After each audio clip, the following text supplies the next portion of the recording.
de savoir où les différentes compétences se logent.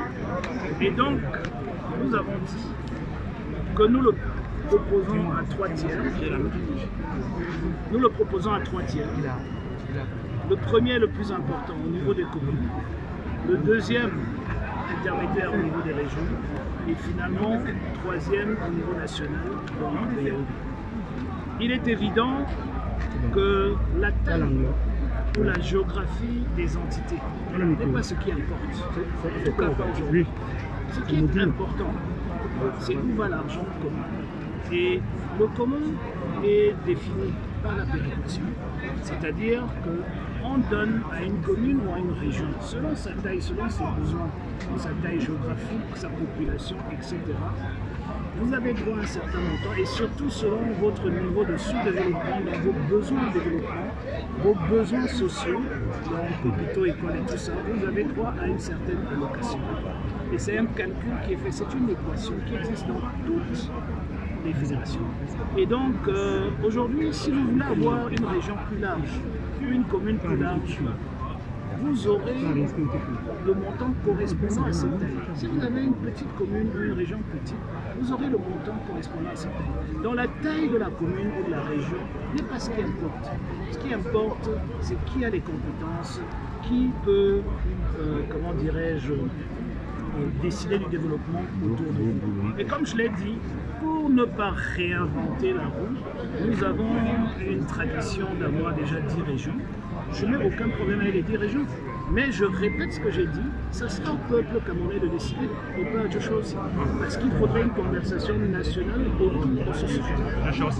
Pour qu'on puisse être en majorité d'accord avec ce nouveau contrat social que je propose. Le candidat du SDF que vous êtes, si vous confirmez, vous êtes candidat jusqu'au bout avec ou sans coalition. Écoutez, vous ne pouvez pas être candidat pour ne pas aller au bout. Il ne faut pas se moquer de l'intelligence des Camerounais. Tous ceux qui sont candidats pour une élection. Je ne suis pas candidat pour des discussions autour d'une table. Je suis candidat pour l'élection présidentielle. Et quand j'ai été choisi en début d'année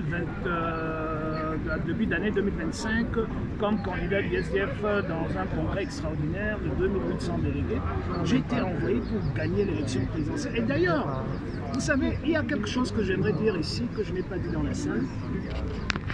Le SDF a été conçu avec une assemblée constituante des 10 régions. Donc, nous portons un projet depuis le 26 mai 1990. Nous n'existons pas à travers un arrangement de salon feutré et avec 2 signatures et nous devenons un parti politique. Nous avons une histoire que nous défendons, nous avons une idéologie que nous défendons et c'est pour cela que je suis candidat. Et pour ne plus être candidat, j'ai l'obligation en tant que président national du parti de convoquer un congrès extraordinaire de ce parti pour pouvoir me retirer et donner la chance aux délégués de présenter quelqu'un d'autre. Donc je ne suis pas propriétaire de cette candidature, je suis le candidat du SDF, le SDF m'a choisi, je suis à cette élection jusqu'au bout. Si le SDF voudrait que je me retire de l'élection, il faudrait que les 2 tiers des délégués au congrès extraordinaire, c'est-à-dire près de 2200 personnes, signent une pétition à cet effet, représente les 7 régions et convoque un congrès extraordinaire et on s'assoit et on discute de la chose et on passe au vote. Et je me suis toujours soumis à la décision démocratique des uns et des autres. Mais aujourd'hui, ce n'est même pas l'ordre du jour. Pour moi, c'est une énorme distraction. Le débat devrait être de donner aux Camerounaises et aux Camerounais la possibilité de faire un choix démocratique dans l'urne et ce choix doit être informé, raison pour laquelle il faudrait que les électeurs comparent ce que les candidats proposent, il faudrait qu'ils comparent les candidats par rapport à ceux qui peuvent encore aller sur le terrain et ceux qui ne peuvent plus, par rapport à ceux qui ont un appareil sur le terrain et ceux qui en ont plus ou pas. Il faudrait qu'ils comparent les candidats par rapport à ceux qui peuvent sécuriser leur vote avec des agents électoraux dans les bureaux de vote et ceux qui sont uniquement candidats mais qui ne sécurisent pas leur vote parce qu'ils n'ont pas d'agents électoraux. Il faudra faire le tri de tout cela et puis ensuite faire un choix informé au niveau de l'urne et choisir son candidat. Je suis dans cette élection pour la gagner, qui est 11 candidats en face de moi ou juste un candidat, je vais gagner cette élection.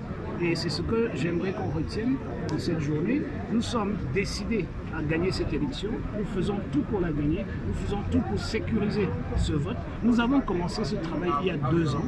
Donc il n'est pas question aujourd'hui de se laisser distraire avec une narrative qui a été conçue dans les couloirs du Palais de l'Unité, dans la présidence camerounaise, et qui est distillée à raison d'une distribution de fortes sommes d'argent, et surtout dans la presse, pour essayer de faire croire que pour gagner cette élection, il faut absolument que l'opposition soit ensemble. Si les Camerounais décident, en leur âme et conscience, de voter pour quelqu'un qui aura 100 ans comme président, de voter pour quelqu'un qui n'ont pratiquement jamais vu depuis 43 ans, voter pour quelqu'un qui a mis toute la jeunesse au chômage, voter pour quelqu'un qui est incapable même de nettoyer nos rues, c'est-à-dire de faire en sorte qu'on n'ait pas de poubelles devant nos maisons, de voter pour quelqu'un qui est incapable 43 années plus tard de nous donner l'eau et l'électricité, je ne parle même pas de l'éducation et de la santé, ce sera leur choix et je vais le respecter. Mais il ne faudra pas que le 13 octobre, ces mêmes Camerounais viennent se plaindre. Parce qu'aujourd'hui, nous savons où nous sommes, nous vous donnons une voie de sortie, d'autres candidats donnent d'autres voies de sortie.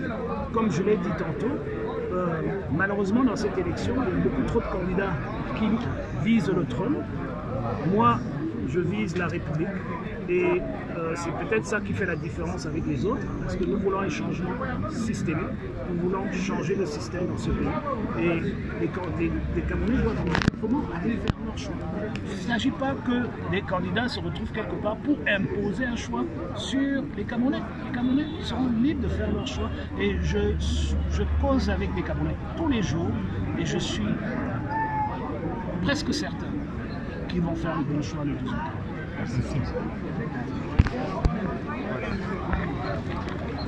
Ok.